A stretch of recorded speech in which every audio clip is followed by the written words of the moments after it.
We will see whether or not legal theory or the Second Amendment is going to cause more contention. So, okay, let's. I'll just go ahead and turn it over to Ed, who's going to be spearheading and moderating this panel.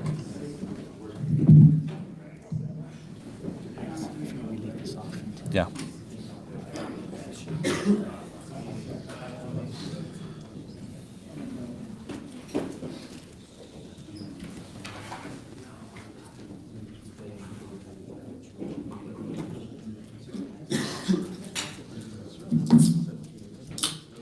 All right, it's still morning, so good morning, everyone. I'm Ed Finnegan, Professor Emeritus of Linguistics and Law at the University of Southern California. Right there. I am not a lawyer, you can tell because I am not wearing a tie. On the other hand, I'm not quite the linguist that Stefan is, and you can tell because I'm not wearing only a t-shirt.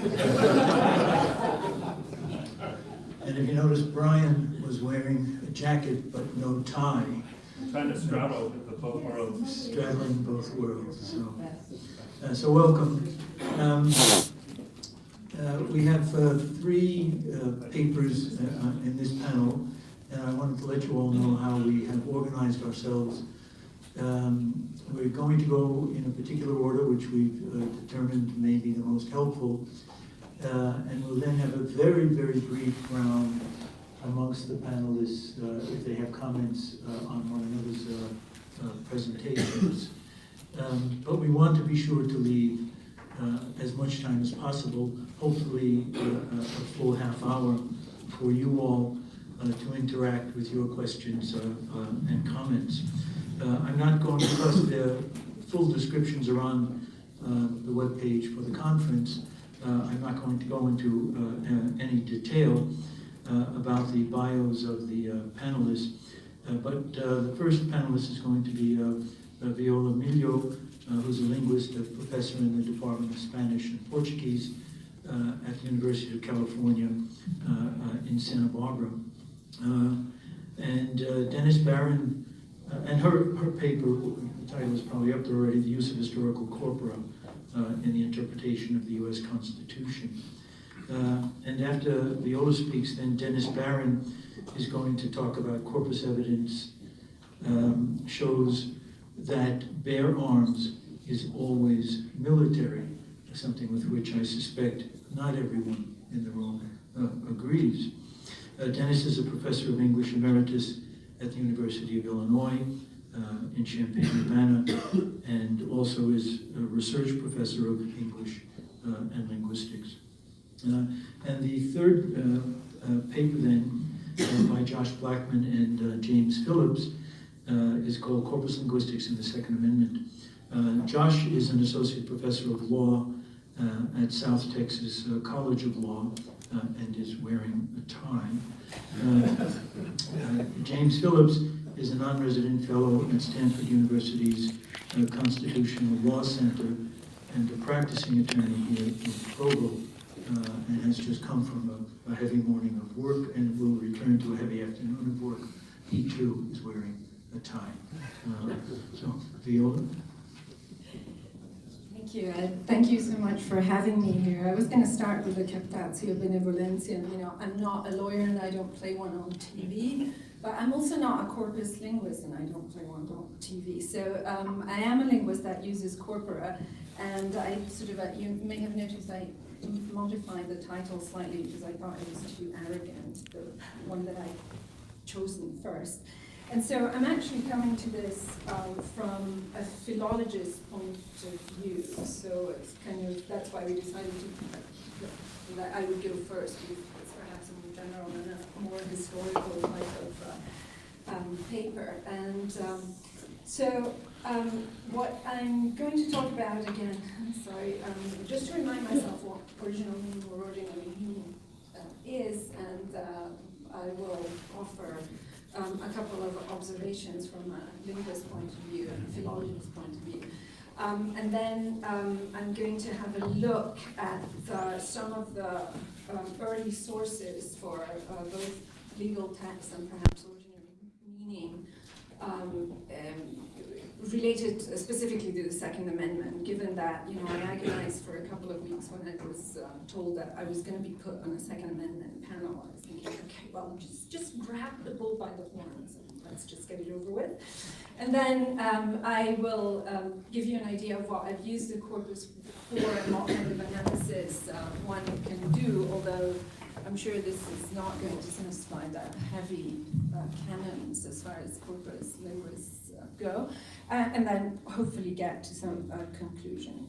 So when we talk about ordinary meaning, and you know, as I said, you know, I decided to just take the bull by the horns. I put it here not to remind you, because you know about this, to remind myself, but so to actually come out with the closet right now, what I disagree with, and hopefully I can show you that both from a philological, historical point of view, as well as from a corpus linguistic point of view, is this this idea that the right to bear arms is actually, you know, as expressed in the opinion of the Supreme Court, penned by Scalia, has to do with the individual right to possess a firearm unconnected with the service in a militia, and also with the idea that it can be used simply as self-defense within the home, at least vis-a-vis the historical interpretation of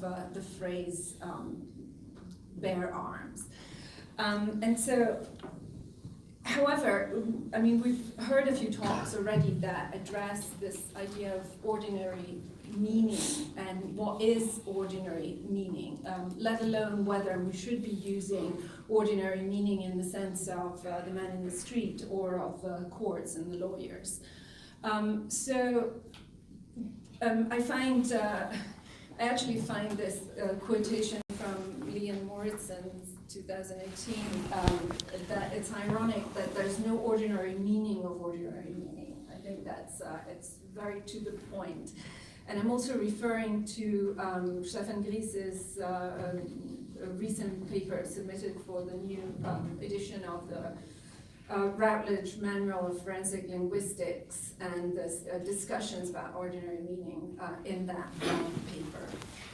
So we have what I was thinking about when thinking of ordinary meaning. I took Brian Slocum has a whole book on it, and also Larry Solomon has written on it. So this idea that ordinary meaning is understood by what is understood by competent speakers of the natural language in which the text is written, who are within the intended readership of the text. And this is both from a linguistic and from a, I don't know, social historian's point of view, is already very packed.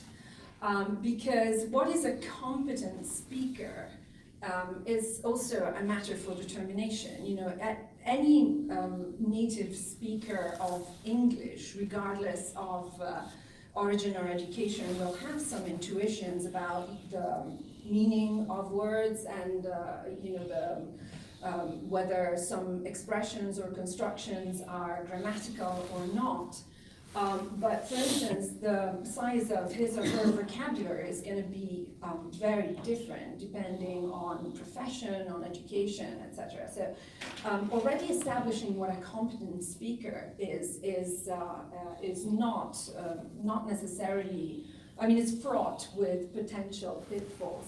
And also when we look at the historical depth of these legal texts, for instance, already you know, the idea that the text was written for an audience that is within the intended readership already clashes with at least the potential interpretation of ordinary meaning in the sense of the man in the streets, because surely when in the 18th century most people could not read or write, so and yet they could speak, so you could argue they were competent speakers of the language, but certainly could not read or write.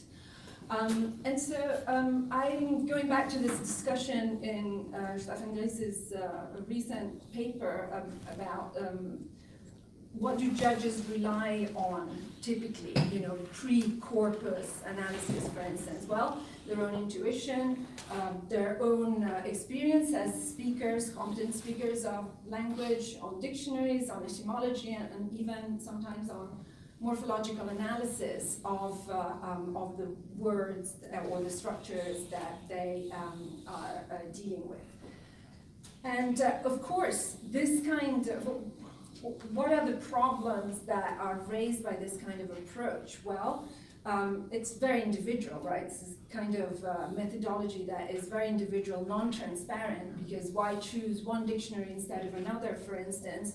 It is potentially biased, even in a subconscious way, in the way we intend or use language as individuals. And it is essentially non-scientific in the sense of, non-replicable, essentially, and in the sense of science as an empirical science.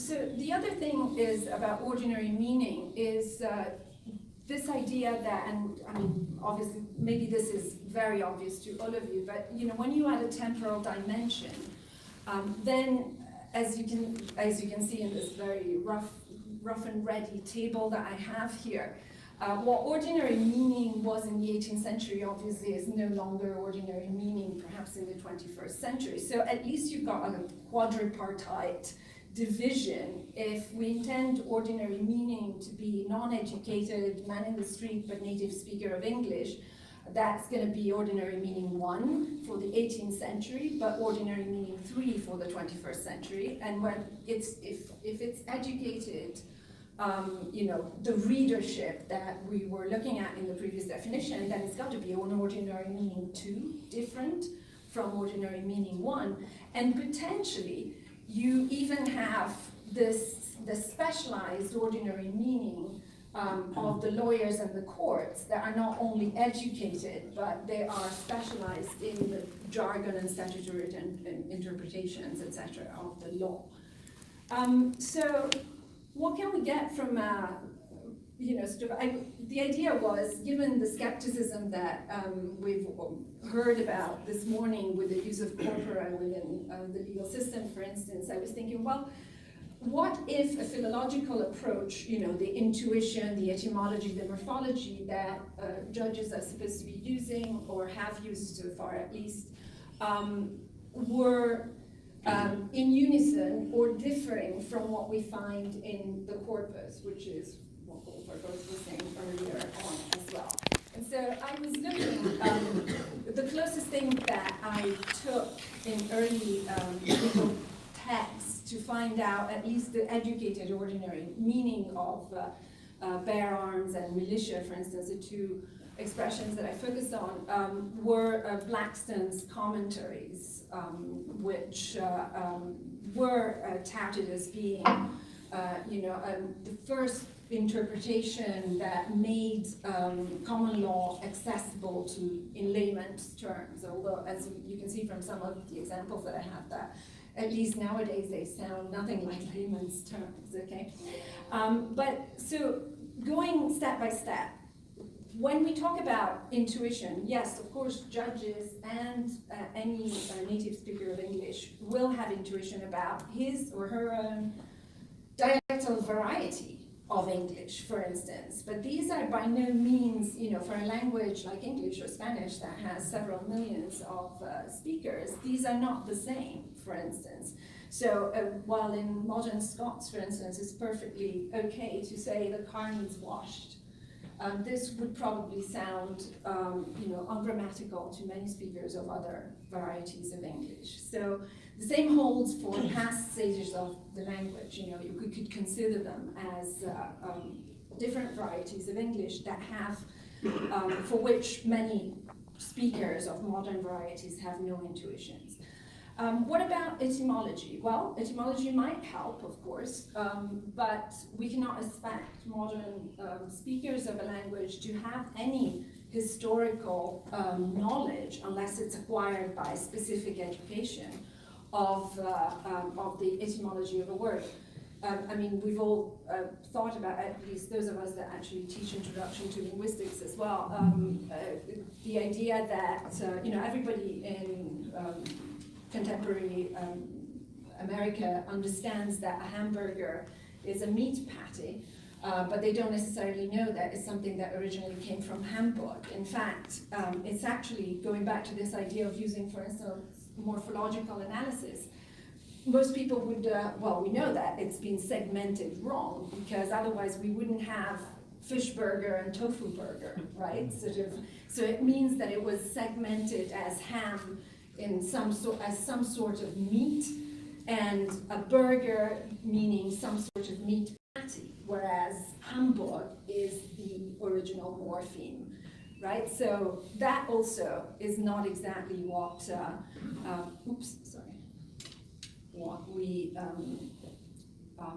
what we would expect as giving us a satisfactory solution. However, none of these methods, of the traditional methods of interpreting statutes is wrong in and of itself. I mean, as a philologist, I do I praise whatever is in a text very highly.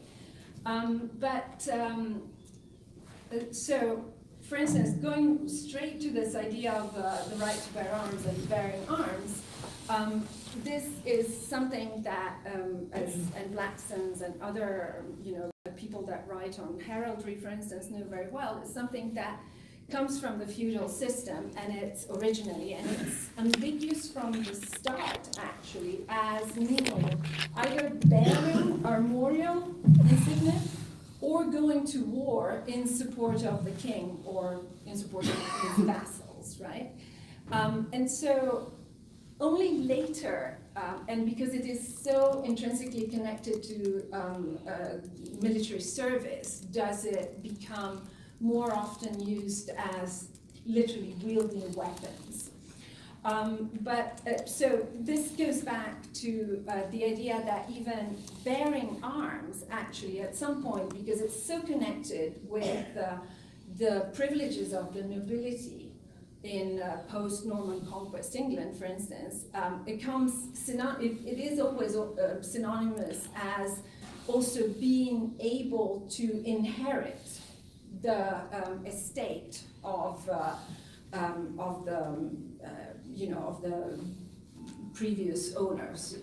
So it's kind of interesting that we find examples from Blacksons like this second one, where he says, well, therefore, only if you're able to bear arms, only if you're can you also inherit. So therefore, infants, women, and professed monks who were incapable of bearing arms were also incapable of succeeding to a genuine feud in the sense of the landed estate.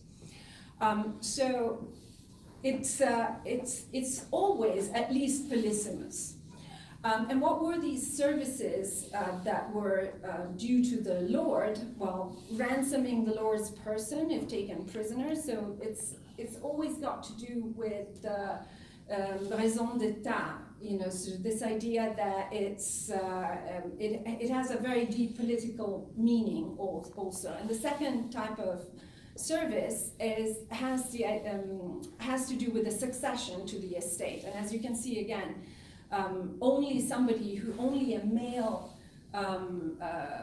son who's capable of bearing arms, and that means he must be at least 15 years of age, can then proceed to be, indoctrinated into the deeds of arms and chivalry for the better defense of the nation. So my argument is that at least certainly at the beginning, it's always, it's never an idea of individual possession of weapons for, say, self-defense, as it has been interpreted recently. And so it's, and moreover, there is an idea of having always a collective entity. So it's the soldiers, the noblemen, as you will probably say in your paper afterwards, that have the right to bear arms. So let me, since I don't have that much time, So the idea of the original meaning of militia, for instance, has to do with the Latin name of the knights, of the noblemen being milites. So, and the knight service being the servitium militare in Latin terms. And again, in this case, they're always described as being, providing this service and becoming part of the royal army. So in there also, we have the original meaning of militia, for instance, being as part of the royal army made up by nobles and paying their military service duties. Obviously, this doesn't apply to the US, but if we just substitute noblemen for free citizens, that's what you will have. But this sense of collective duty is always there, at least in the original meanings and usages of these forms. I will skip some of these things and show you. So what did I do, and this is very much a work in progress, as you will see, to establish ordinary meaning in the sense of the man in the street, native speaker of English in the 17th or 18th century, as opposed to ordinary meaning in the sense of educated interpretation, which you can get from the Brigham Young corpuses, corpora, for instance, the one on that encloses the early English books online. For the ordinary meaning number one, the one of the uneducated, I looked at the proceedings of the Old Bailey. Because those texts have a lot of, embedded in them, they have a lot of spoken English. And so I thought that also those examples would be more relevant to see whether there was a difference between the interpretation of bearing arms or arms and militia, but specifically of bearing arms and arms, between ordinary meaning one and ordinary meaning two. So what can a corpus analysis give us? Well, as I was saying before, it doesn't necessarily contradict a philological analysis of the origin of the sentences, of the structure, sorry. But what we can do is put numbers, not randomly, obviously, but for instance, look, if we're looking for collective meanings, then you'd expect that the agent embodied by the subject is more often than not plural. And this is exactly what we find. In these three segments of documents, and this is ordinary meaning two, not the Old Bailey proceedings, we find that plural subjects are much more used much more often in bearing arms than singular ones, and that the object of the prepositional phrase, so bearing arms on behalf of the king, the country, etc., or against the king or the country, is always, or more often than not, intended in a more abstract sense. So we're talking about heads of states, countries, institutions, citizens, and sometimes the object is not specified, but from the context you can see that it's this type of more abstract object of the preposition. The difference, I had some examples here, but I'll skip them and so that we don't waste too much time.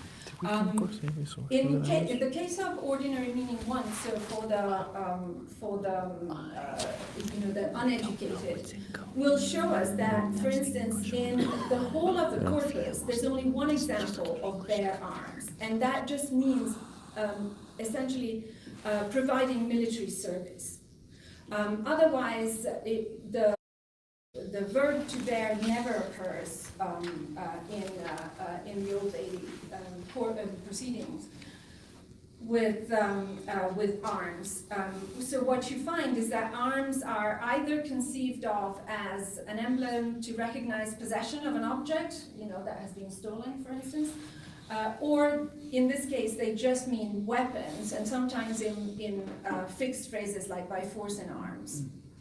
Okay, so the idea is that the philological interpretation actually goes hand in hand with the corpus analysis in this case.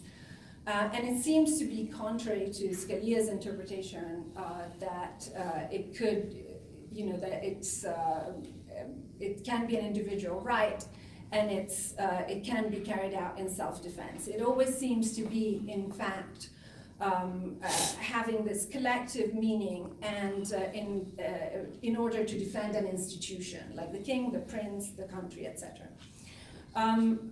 What we can do is that the corpus actually puts grammatical features, for instance, and numbers to those grammatical features, like number in the subject, singular or plural, or the idea that the object of the preposition can be more or less concrete, and therefore, and these results are replicable, and therefore they actually help shoring up the intuitions that somebody may have about the meaning of these phrases.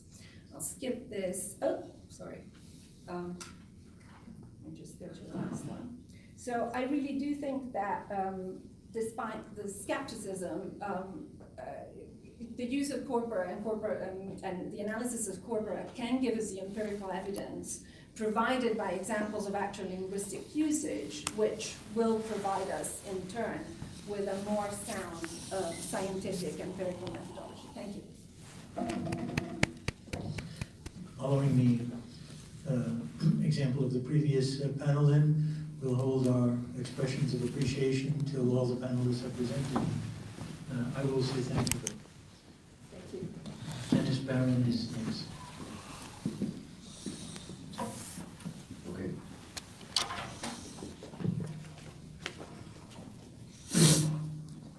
So, the Second Amendment, just to remind you what it says, a well-regulated militia, being necessary to the security of a free state, the right of the people to keep and bear arms shall not be infringed. The amendment was traditionally understood to protect a right to gun ownership connected to military service. This was triggered by the initial militia clause and a general understanding that the phrase bear arms refers to soldiering. Here's the original text of what became the Second Amendment, a little more complex. The right of the people to keep and bear arms shall not be infringed. A well-armed and well-regulated militia being the best security of a free country, but no person religiously scrupulous of bearing arms shall be compelled to render military service in person. So the amendment's legislative history supports this military reading as well. During the debate over the amendment, Congress considered, but ultimately conscientious, Quakers and scrupulous of bearing arms from service in the militia. Congress revised the amendment 5 times before approving it and sending it to the states for ratification. The first revision moved the militia clause to the front. See, in the original, it's not the first clause. It remained there throughout the revising process, reinforcing the military context of the amendment. Here's version number 4.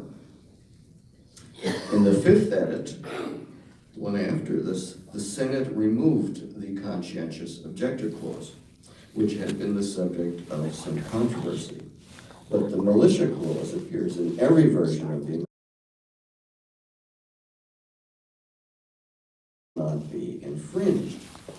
For most of its history, the right to bear arms was typically linked to military service via the militia clause, but in 2008, in District of Columbia v. Heller, the Supreme Court found instead that the amendment guarantees the right to own a gun for any lawful purpose.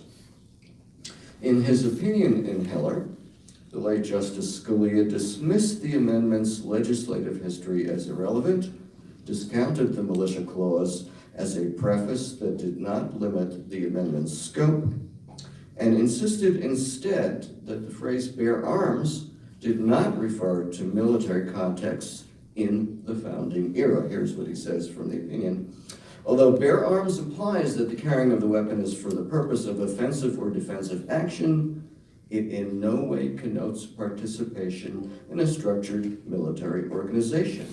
From our review of founding era sources, which unfortunately he does not name, we conclude that this natural meaning was also the meaning that bear arms had in the 18th century. In numerous instances, bear arms was unambiguously used to refer to the carrying of weapons outside of an organized militia. But Justice Scalia was wrong. Founding era sources almost always use bear arms in an unambiguous two corpora of 17th and 18th century English and American texts, not available in 2008, shows that the plain, ordinary, natural, and original meaning of bear arms in the 18th century was carry weapons in war or in other forms of group offense, defense, or rebellion. Non-military uses of bear arms in reference to hunting or personal self-defense are not just rare, they're almost non-existent. The new corpus data should surely condition our understanding of the Second Amendment when we reflect on what many feel is a flawed decision in Heller, and an accurate understanding of the meaning of bear arms becomes critical to the interpretation of post-Heller gun regulation. So here are the corpora there, the Coimi and Coifa corpora. I won't need to go into explaining them here. I was able to examine about 1,300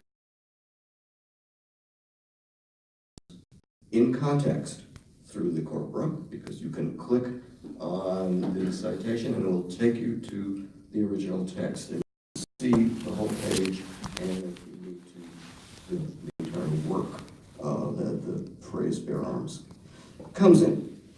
Correcting for duplicates, about 900 tokens of bear arms before and during the founding era refer to war, soldiering, or other forms of armed action by a group rather than an individual. In contrast, 6 were ambiguous,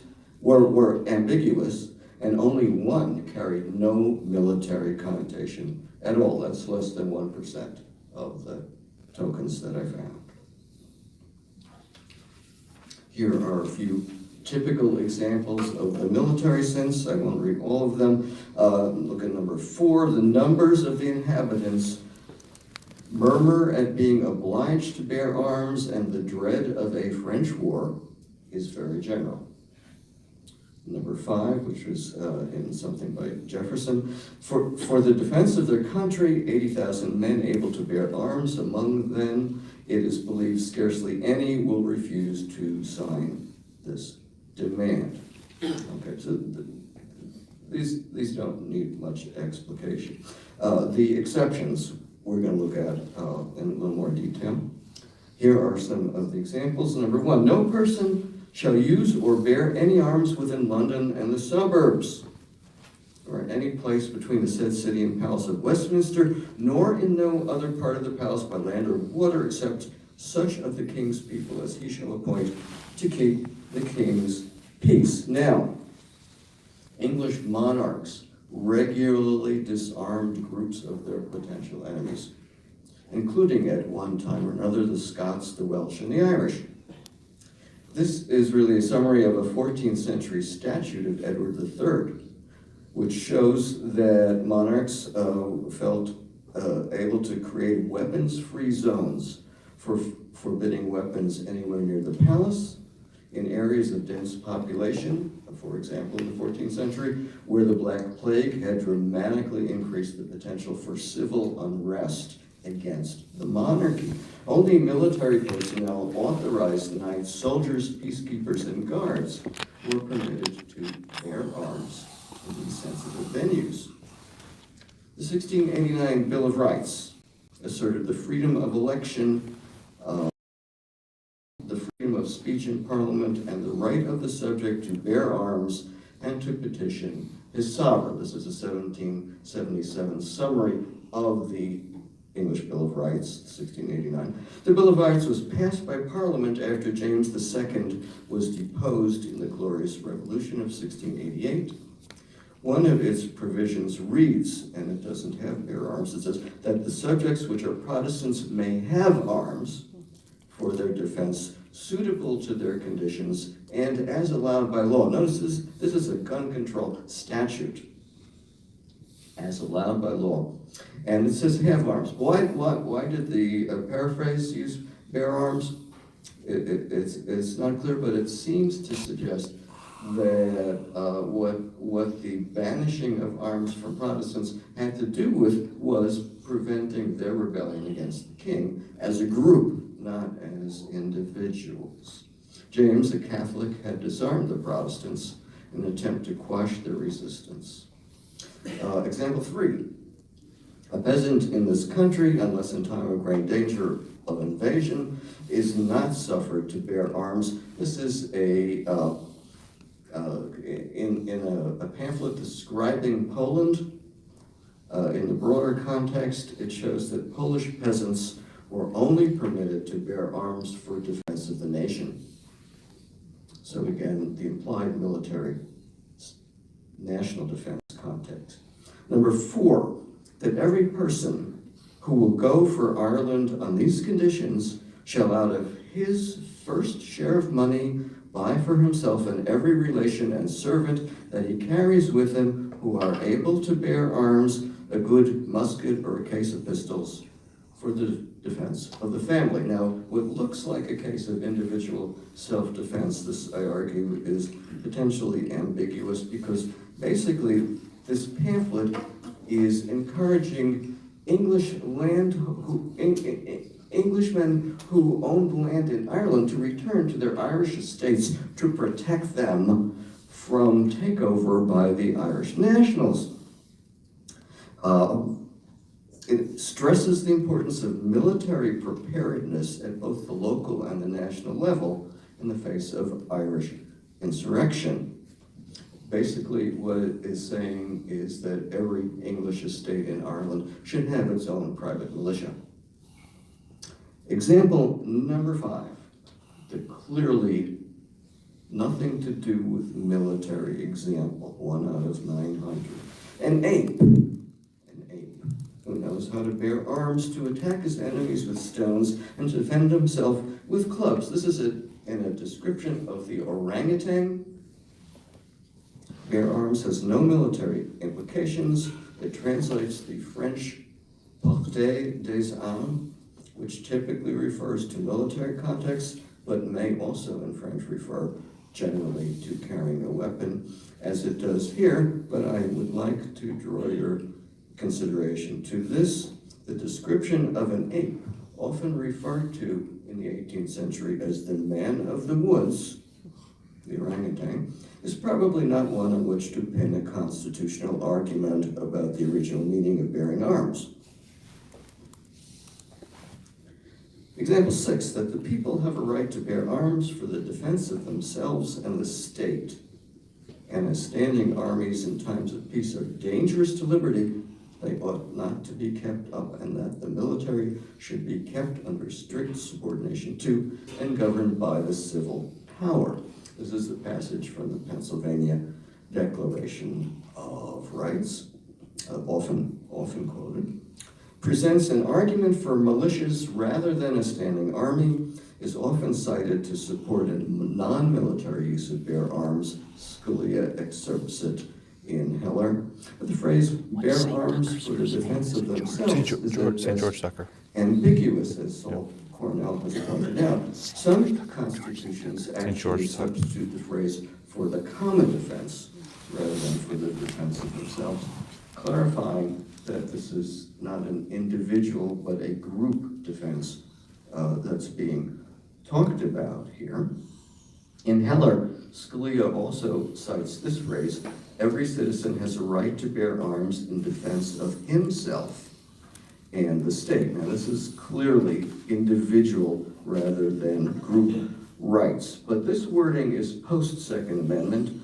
It appears in the constitutions of Mississippi in 1817, Connecticut in 1818, and Alabama in 1819. Some copycat language going on here. Bear arms and himself are more clearly related to personal rather than community self-defense. Even so, these constitutions were enacted after the Second Amendment. Their wording may not reflect what the framers had in mind. And we'll look at example 7 at the end. I'll come back to it. Let's digress a little bit to talk about keep and bear arms, which is the phrase that actually appears in the Second Amendment. It is, according to the corpora, unique to the Second Amendment and to subsequent discussions of or references to the Second Amendment. So it doesn't occur in either corpus independent of its appearance in the Second Amendment. What keep and bear arms means in the Second Amendment has been the subject of a lot of debate. It's not self-evident. Scalia suggested in Heller that since keep arms is not an idiom, bear arms may be, and as keep arms is surely not military, keep and bear arms as a phrase can't be military exclusively either, but he's wrong there as well. Corpus evidence, at least, suggests that keep arms almost always appears in a military context. Now, keep arms occurs 28 times in coimi and 10 times in coifa. Subtracting duplicates, 25 tokens refer to weapons for use in the military or the militia, and only one is at best ambiguous. Keep arms is also very rare compared to bear arms as a phrase. Its use in military contexts, however, supports or reinforces the military interpretation of keep and bear arms in the Second Amendment. But we don't need corpus data, even though it is compelling, to know that bear arms has always been military and it retains that connotation today. Bear arms has never fit comfortably with the language of personal hunting or target practice. In 1840, in an early right to bear arms case, the Tennessee Supreme Court ruled a man in the pursuit of deer, elk, and buffaloes might carry his rifle every day for 40 years, and yet it would never be said of him that he had borne arms. Much less could it be said that a private citizen bears arms because he has a dirk or pistol concealed under his clothes or a spear in a cane. If you look at these early decisions, it seems that carrying a sword in a cane was a very popular measure of concealed carry at the time. It was new to me. And this exchange from oral arguments in Heller comes to the same conclusion. Solicitor General Paul Clement explaining the meaning of keep and bear arms. The way that I would look at it is, in order to exercise, for example, an opportunity to hunt, that you would need to bear arms as well. Justice Souter. But wait a minute. You're not saying that if somebody goes hunting deer, he is bearing arms, or are you? Clement. I would say so, and so would Madison, and so would Jefferson. I would submit.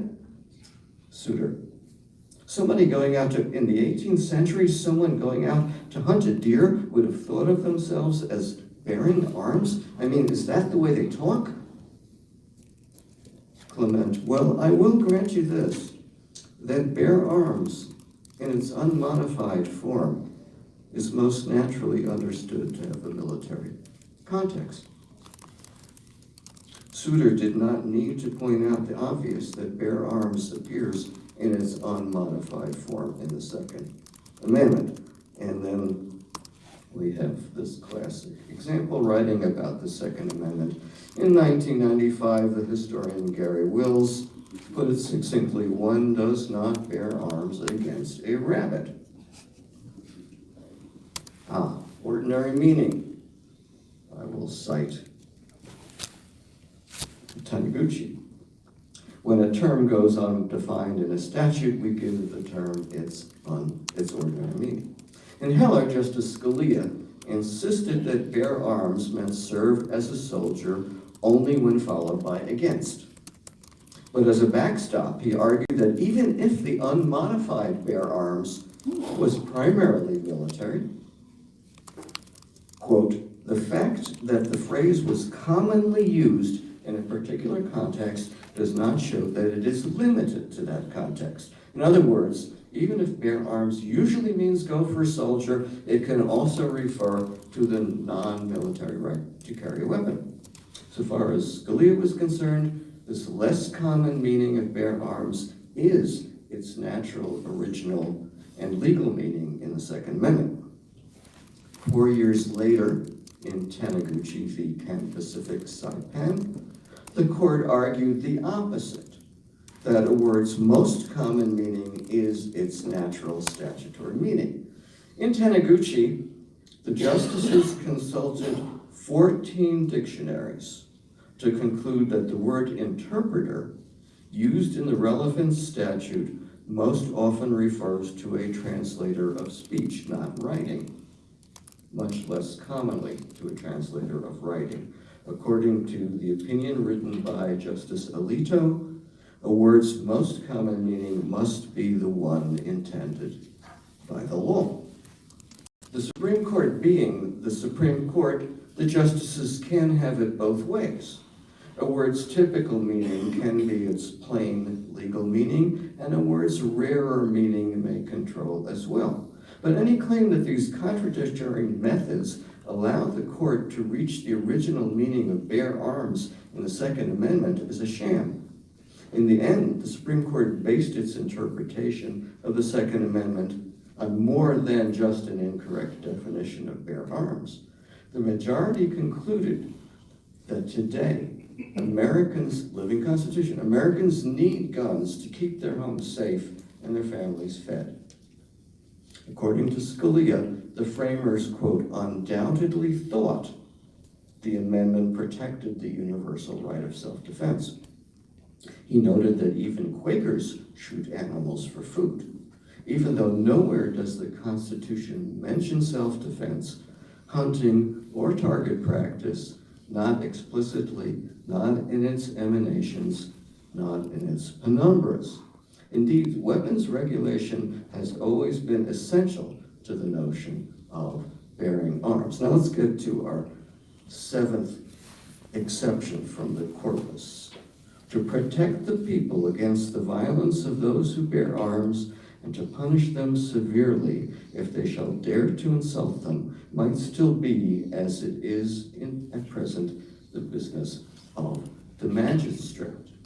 It appears to refer to anybody carrying a weapon breaking the law. But in fact, if you look at the context, it is strictly a military passage. It's a passage from an English translation of Émile Vattel's influential Law of Nations, a classic that was read in English by Benjamin Franklin and George Washington and would have been familiar to the framers. Vattel, in the French, uses the phrase les gens de la paix, people of the sword, translated into English as those who bear arms. Only two classes of French men, not women, were permitted to bear arms in peacetime, officers and gentlemen. Vattel warns that this custom has led to unnecessary violence. He believed in strict arms control. He would have had tribunals distribute swords to eligible male persons of rank when they came of age, reminding them as they received their weapon that they are to be used only in the defense of the nation, instructing them to behave honorably toward others. Vattel proposed that officers who bore arms in peacetime and used them to assault ordinary citizens should be tried in civil courts, not military ones, should be subject to punishment, including death, if the offense warranted it. Here, Vattel essentially anticipates the NRA's guns don't kill people, people kill people, by insisting that ready access to weapons led officers and gentlemen to fight duels among themselves, to attack and kill civilians instead of walking away from minor confrontations. Okay, my quick conclusions. Corpus evidence shows that keep and bear arms were primarily military terms in the Framers' Day. They were used regularly in the context of weapons regulation. Even after Heller, this evidence suggests that any public carry right is limited, not broadly applicable to everyone who desires to defend themselves in public. The Second Amendment protects individuals' rights to keep arms in the home unconnected to malicious service, although Heller attempted to define bear arms in law. No court can dictate the natural idiomatic meaning of the phrase, the ordinary language meaning. Even in a post-Heller world, we still can't bear arms against a rabbit or a mugger or a tin can on a tree stump in the yard. Neither could Madison, neither could Jefferson. That is just not how we talk. Final slide. The comedian Eddie Izzard says, in Dressed to Kill, the National Rifle Association says that guns don't kill people, people do. But I think the gun helps. Thanks. Thank you, Dennis.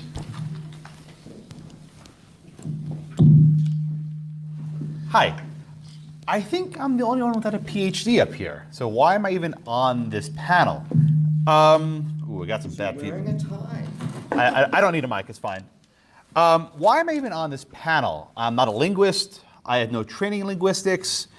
You know, I barely can use a dictionary. My background is in constitutional law.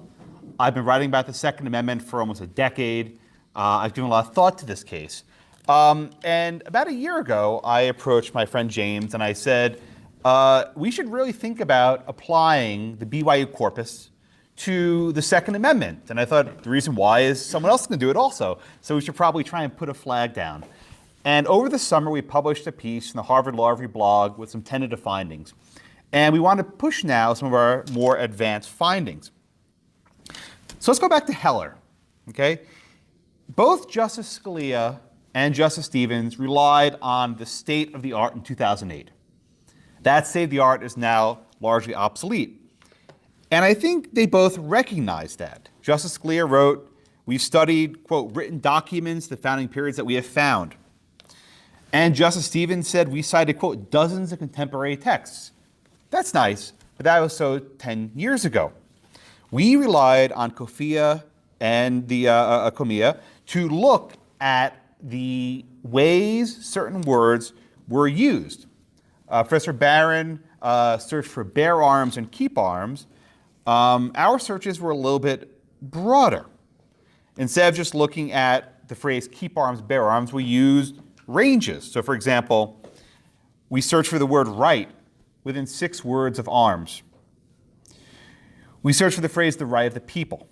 We searched for the lemma keep, like keeping, kept, within 6 words of arms. And we searched for the lemma of bear, bearing, bears, etc., within 6 words of arms. And this gives us a much broader perspective of how language was used. And James will talk about our results.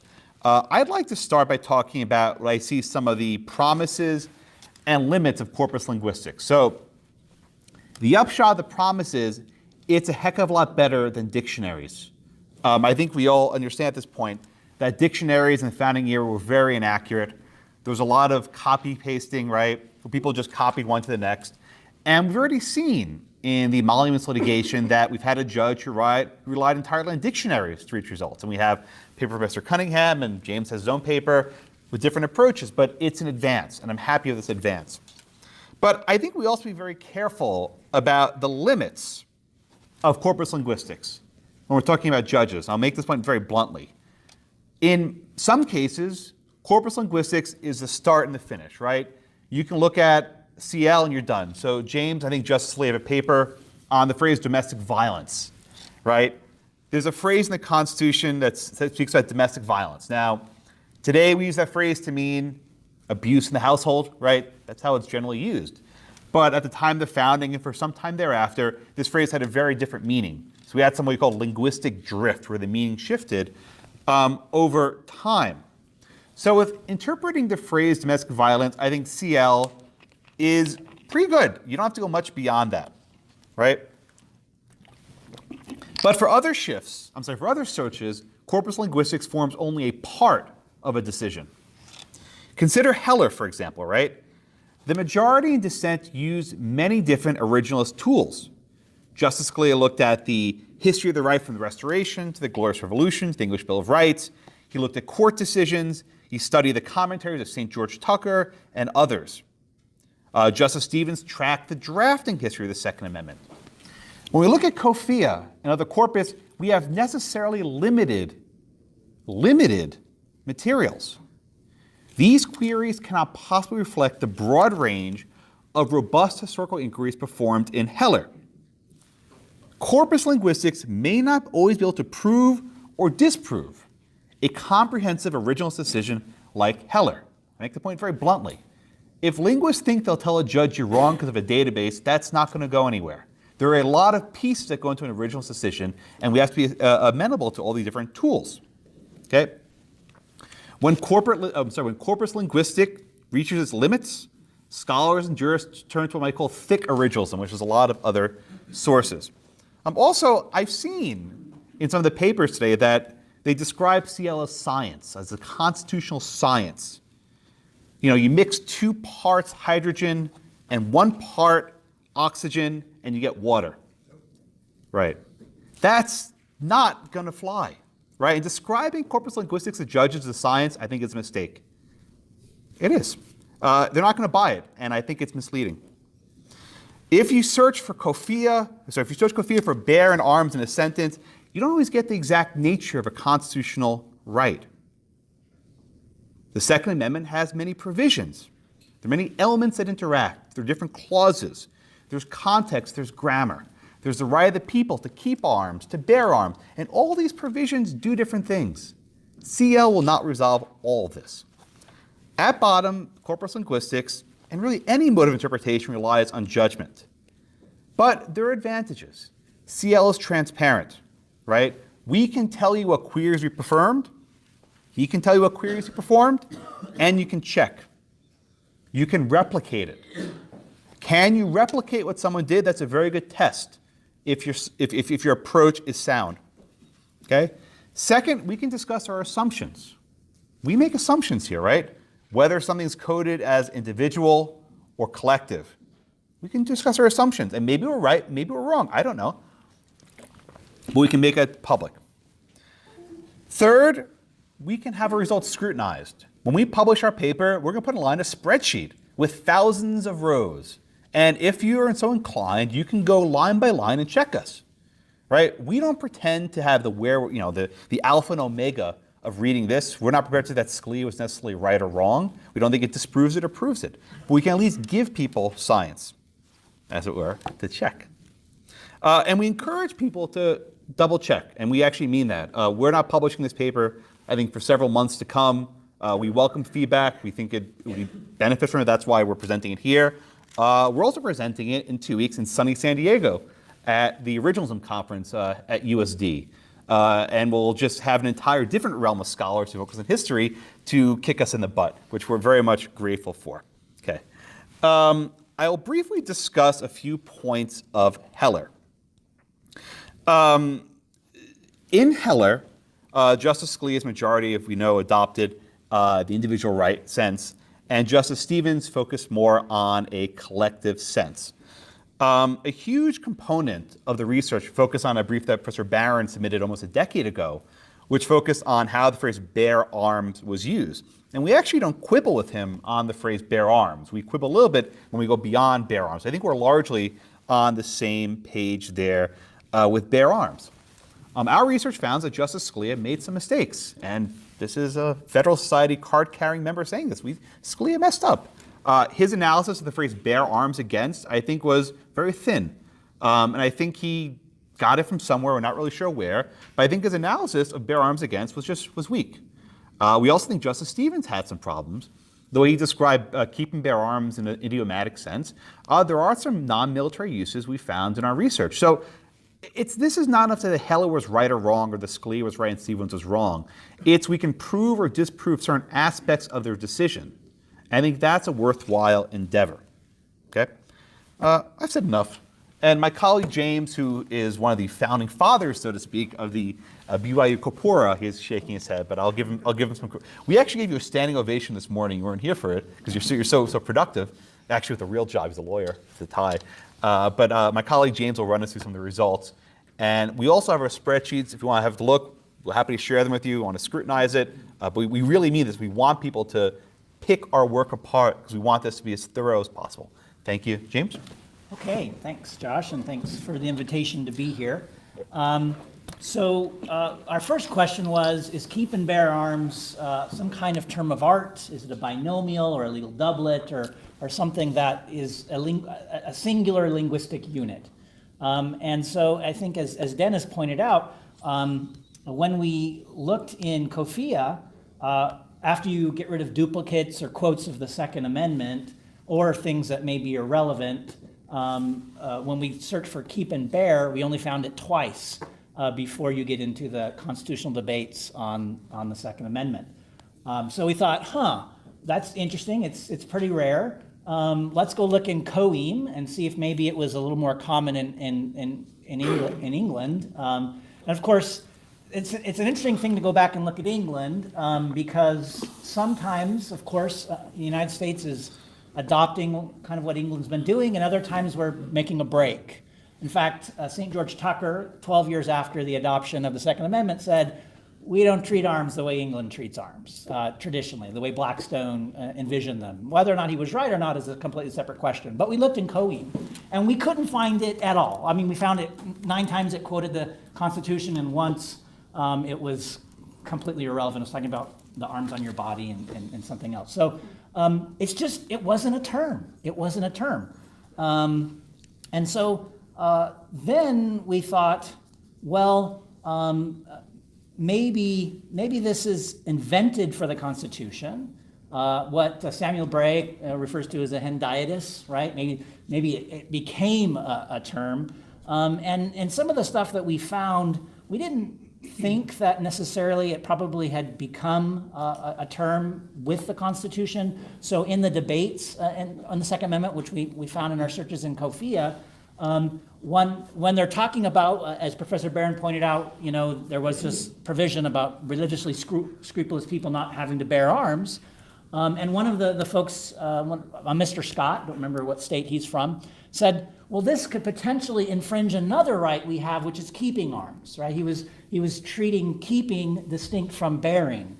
And we see some of our other results cause us to think that perhaps that keep and bear didn't become a term of art with the Constitution. At least they didn't seem to be thinking of it that way. Another thought was, well, actually, maybe it's not keep and bear. Maybe they just interchange those words, but the concept, right? So they use synonyms. So to have and to use, or something like that. So we went into COFIA and we tried different synonyms, have and to use, possess and to use, and things like that. And we didn't find much at all. They just didn't use that combination of terms. We did find a little bit. So in 1769 in colonial Virginia, essentially those who weren't white, who lived on the frontier, they may be permitted to keep and use guns, powder, shot, and arms, weapons, offensive or defensive, if they get a license from the justice of the peace. So we do see the phrase keep and use in a law, but not much. So again, doesn't seem to be that it's a singular linguistic unit. It's not. It hasn't taken on its own meaning. So apparently, it seems like keep and bear were distinct. Then when we got into some of our other circles, I'll talk about in a minute, we started seeing modifying phrases when arms were talked about in the context of being a right in some way. I tend to wonder if maybe Larry Solom's constitutional implicature was at play here. For example, in Article 1, Section 9 of the Constitution, it says, ex post facto and bill of attainder laws shall not be passed. Passed by whom? Right? Well, by Congress. That's the implicature, because this is a section of things that Congress cannot do, or cannot do. So we were wondering, is there an implicature there? And so we found 12 different modifying phrases that dealt with arms in the context of being a right. And I'm sorry, I'm trying to find it here. And we found that of the 12, about, I think it was 75% of the time, okay, here we go. So about 75% of the 12, so it's only 9. We're talking small sample sizes because this is all we could find that were distinct. There's duplicates. About 75% of the time, or 9 of them, included a reference to what appeared to be individual rights. 8 referred to collective, and 5 referred to both. So let me give you some examples. Some of these come from constitutions at the time. In the 1790 Pennsylvania Constitution that was passed right when the states are trying to determine whether to ratify the Second Amendment, says the right of the citizens to bear arms in defense of themselves and the state. The Pennsylvania Minority Senate had that lost, right, when Pennsylvania had to ratify the Constitution in 1787. The Anti-Federalists didn't want to ratify it, in part because there was no Bill of Rights. And so they submitted proposed amendments to the Constitution. And theirs is the most extensive. They proposed that the Constitution should say the people have a right to bear arms for the defense of themselves and their own state or the United States, or for the purpose of killing game. I think, is it Gary Wills, is that who you said? I think Gary Wills is right. Bear arms against, I'll talk about that later, we never found it to be anything other than military. It's just military. The against makes it military. But it does appear that at the founding, they did think you could bear arms for the purpose of killing game. Some of them only referred to collective defense, right? So the 1780 Constitution, the people have a right to keep and to bear, interesting that the two's added in there, for the common defense, right? That's just seems to be talking about more of that collective context rather than individual. And then you see other instances, the right of having and using arms for self-defense, the right of having arms in your own defense. So we found lots of times where there are these modifying phrases when we're talking about the right to arms. And that made us wonder then whether there is some kind of implicature there in the Constitution. Now, let's talk a little bit about some of the results. When we looked at the word right within 6 words of the word arms in COFIA, we found after you get rid of, there are lots of duplicates and lots of times where the Second Amendment is quoted. Once you get rid of that kind of stuff, or stuff where it says, hold your arms on the right, or move, the wrong things that are irrelevant, we found 46 results. Okay, and we tried to be open to any kind of use. We didn't find much outside of kind of more individual or collective uses. Although once when we were playing around in Coeam, we found an interesting use where a person talked about bearing arms against God in a kind of a spiritual sense, which seemed to be kind of an individual fighting against God kind of a sense. But we didn't find that in COFIA. And so what we found was we report our results both with what we call without leaners. So sometimes when we thought something was ambiguous, we would say, but we're leaning this way. And then, so we report both with and without those leaners. We found about 37 to 39% of the time, we thought that arms in the context of being a right was collective. About 15 to 24% of the time, again, whether you're using leaners or not, it was individual. About 26 to 28% of the time, it was both individual and collective. And then it was ambiguous about 9 to 22% of the time. So no one kind of I'm going to call it sense for the time being, seemed to dominate. Sometimes collective, sometimes individual, sometimes both. So then we decided to, I think there's an argument that the most relevant results are those when we're talking about arms as a right. That just to talk about keep arms or bear arms out of the context of a right may be a little bit too broad or general, but we're going to get to those results in just a second. Then we looked at the right of the people, and we found 97 results after you get rid of all the duplicates and quotes and stuff. We found about 51 to 57% of the time a right of the people is collective, right? The right of the people to overthrow their government, things like that. About 12 to 22% of the time it was individual, right? The right of the people to, say, be secure in your papers and effects. About 7% it was talking about both things that seem to be individual and collective, and the rest of the time ambiguous. So a little bit stronger on the collective side here, around half the time, and then that raises a theoretical question of whether that's sufficient to declare something as ordinary meaning or original meaning. And then we got into keep arms and bear arms. And like Josh said, we wanted to look beyond just the term keep arms. So we looked at lemmas of keep, and we looked within 6 words of arms so that we had a broader context. That meant we had more stuff we had to weed out. But unless keep arms is a term of art, then keeping arms shouldn't have any different meaning, or the arms were kept shouldn't have any different meaning. So that's why we wanted to look broader.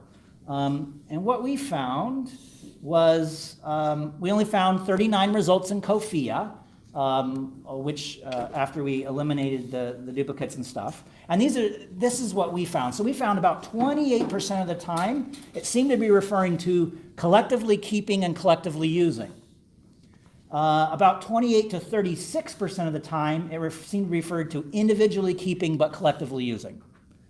About 23 to 31% of the time, it seems to be talking about individual keeping and personally using. And then the rest of the time is ambiguous, and we didn't find any other types of senses. Which raises an interesting question of whether even senses is the right word. We're not sure. I'm sure some of you may have an opinion on that. And here's why we're not sure if sense is the right word. You can talk about keeping books at your house. You can talk about for yourself to read. You can talk about keeping books at your house for the neighbors to read.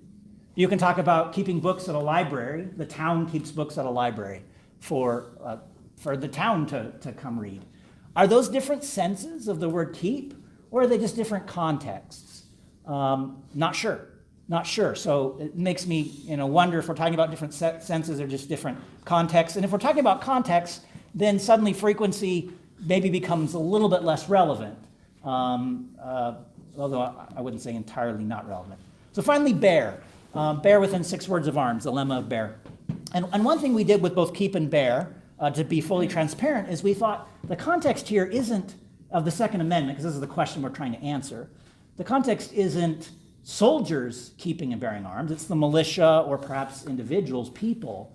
And so a soldier keeping or bearing arms doesn't seem to be the right subject.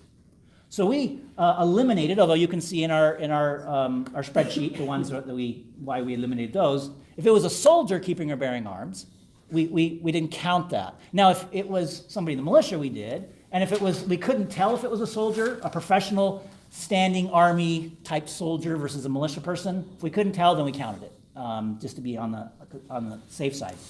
We sampled 50 hits from the legal materials from Hine in COFIA and 50 from Evans, which is more ordinary materials, because that's about 20% of the results have to get rid of duplicates and quotes. And we found results very similar to Professor Barron's. We found between 83 and 93% of the time, we're talking about a collective or militia bearing arms.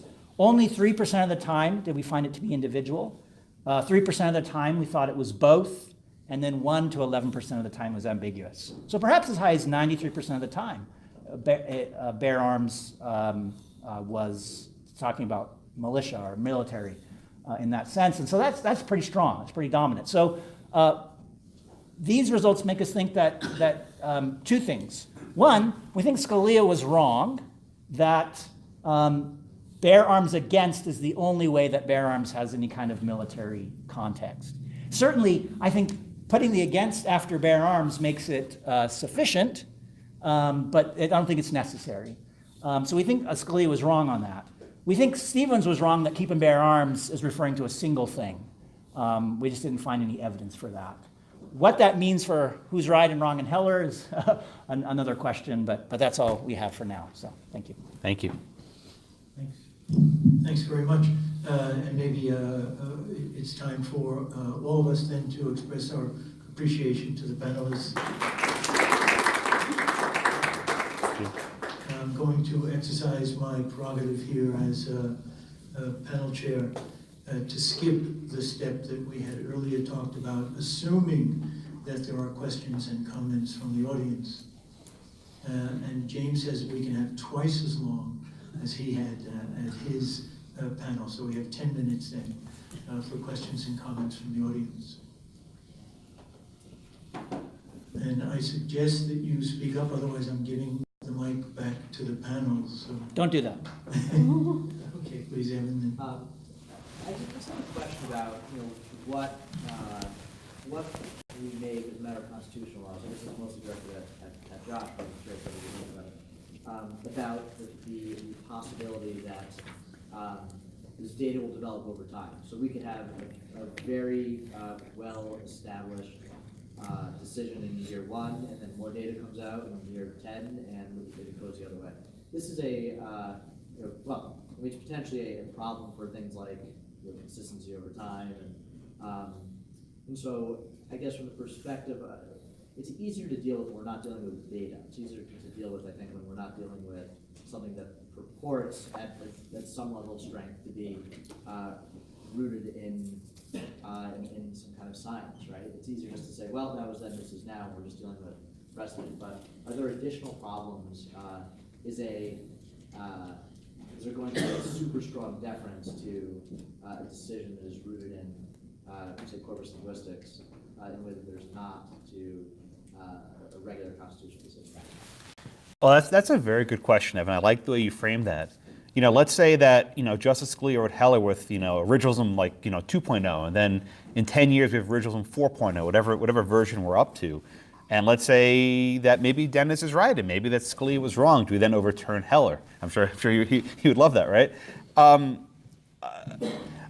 I think in general, when you have any sort of originalist inquiry, there's always been new developments. And when you're studying archives, new archives are digitized, and you find new things.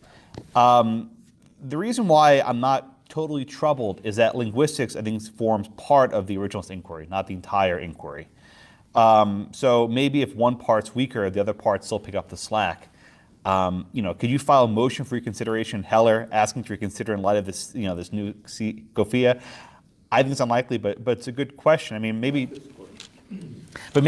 a question for James and the other BYU people is, what's next? I mean, is it going to get much better? Is it going to get much sharper? Is there going to be more stuff brought in? I mean, how far?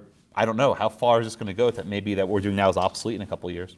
That's David Armand's question. Yeah, Dave. Yeah, I mean, what's next? I mean, should we be thinking that our results here are tentative because we're so early in the days of CL?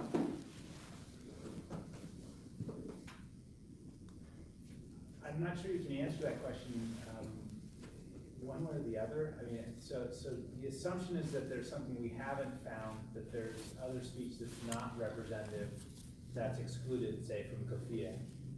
And we don't know. We won't know until, so all we know right now is the sources that we've loaded, they've been consistent. And whether we drop out a third of them or not, the results look to be consistent.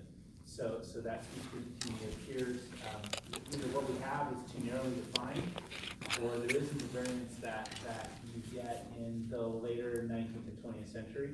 So, but I think that, again, it's like anything else, it's the best data that you have at the time, right? And you, Yeah. you make the decision based on what you have in front. I'm excited to see when we get the state ratifying the debates, to see if that language is somehow different. It's a different group of people, largely we're biased right now to the founders and then to state legislatures. But the state legislatures are the same people that were doing ratification. So it'll be interesting to see. But I think that again, whenever you sample anything, if you look at almost, I don't know of any science used by the Supreme Court that doesn't have an aspect of sampling to it. And samples is based on a theory that statistics is good enough to trust that it's a science. But it's you can use Mark Twain, or you can use Terry Pratchett for a modern one that, like, you know, Terry Pratchett is famous to know that it's the chances are 1 in a million, which around here was pretty much every time. Right? So it's one of these things that when you employ this method, it may change radically, but I don't expect it to. So nothing we've seen so far would see that when we reload the data from, you know, get more data, say, from North Carolina, that it's going to change. So Thank you. I have a question that I think is mostly for the two linguists on the panel, but if Josh and James have thoughts on it, I'm interested in it as well.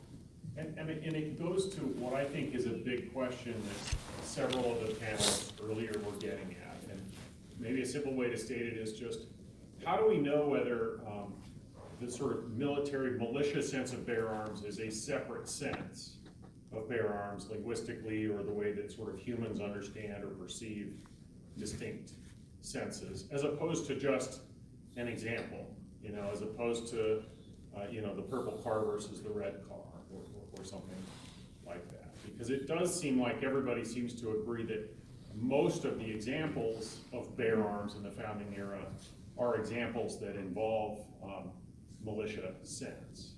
But does that exclude the other sense? And if so, why? And part of a big part of the why for me is, why is that a distinct sense of bearing arms as opposed to just a more unusual example of bearing arms? Well, I mean, these analyses are only as good as the corpora, right? So that's why, you know, in view of new data, maybe something needs to change. But if, as you were saying, the corpora are, you know, well balanced and cover whatever. Obviously, when there's a historical depth, you have the haphazard side of, you know, what was written down and what was preserved, which can be very, you know, as I said, haphazard. And the more historical depth you get, the more haphazard it becomes. I think if the corpus is well balanced, then the fact that all of these, or the majority of these different contexts, point to a collective meaning or a military meaning seems to be what goes. You know, the fact that why otherwise, if the corpus is well balanced, why don't we find you know, the personal defense or the individual meaning? And I wanted to perhaps add to this. You said you looked at have as well, but another one that is pretty productive with arms is take arms, which just adds the incohative kind of meaning to it, you know, take up arms. And that also has the same meaning as military, militia, you know, sort of, or collective. So if I could just say something to that, we actually excluded take up arms because we felt like it wasn't a synonym with keep. But you can see it in our Right. data where, you know, it does. Yeah, it's not a synonym, but Right. it's also like a Right, co-occurrence we didn't think that's really it was very helpful for trying to figure out what keep meant in the Second Amendment. But, Right. but we I did see find what you it, mean. and Yeah. it did seem to be military. It seems to be, even though when Hamlet takes up arms against the Sea of Troubles, individual, the echoes of that kind of combative metaphorical sense seem to apply there. That's what I always think of when we go to take arms. But I mean, you get into this, that's not how they talk issue. The Constitution is not how they talk. I mean, if you're talking about a couple of guys going out hunting deer in the 18th century, they're not going to really be speaking the same kinds of words and phrases that people are writing down when they're drafting a legal or constitutional document. There's going to be a different register at play here. So even if we went back in our time machine with our tape recorders and went out in the woods and recorded how the hunters actually talked, it's not likely that they were going to be saying things like bearing arms anyway. You know, maybe I'm just projecting backwards, but they probably had a whole different set of idiom that they were using that's just different from what the drafters were doing, and they just, you know, kept that in one compartment. Even the drafters who went hunting, and it didn't occur to them to use that kind of language when they're sitting out to write. I wanted to go to Stephen, but with a new question. But if Stefan wants to comment on this point, two things. One was on Thomas's question, and then another one.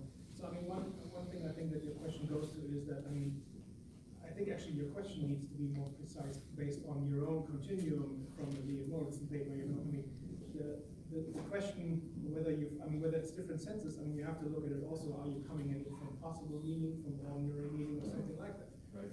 If you come from a possible meaning perspective, then the fact that maybe keep and bear arms, you know, is not used in a non-military sense doesn't mean that the other thing wouldn't be possible. It just means we don't have it.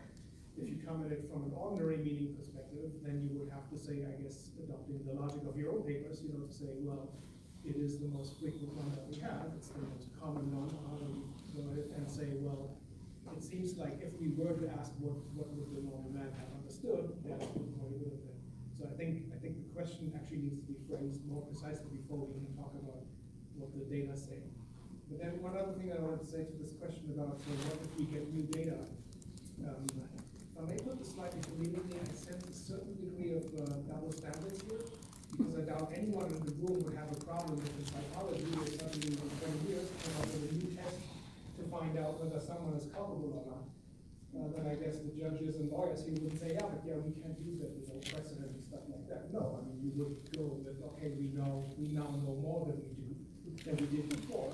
This is good evidence, you know, whatever applications say we can do this, so we go with that.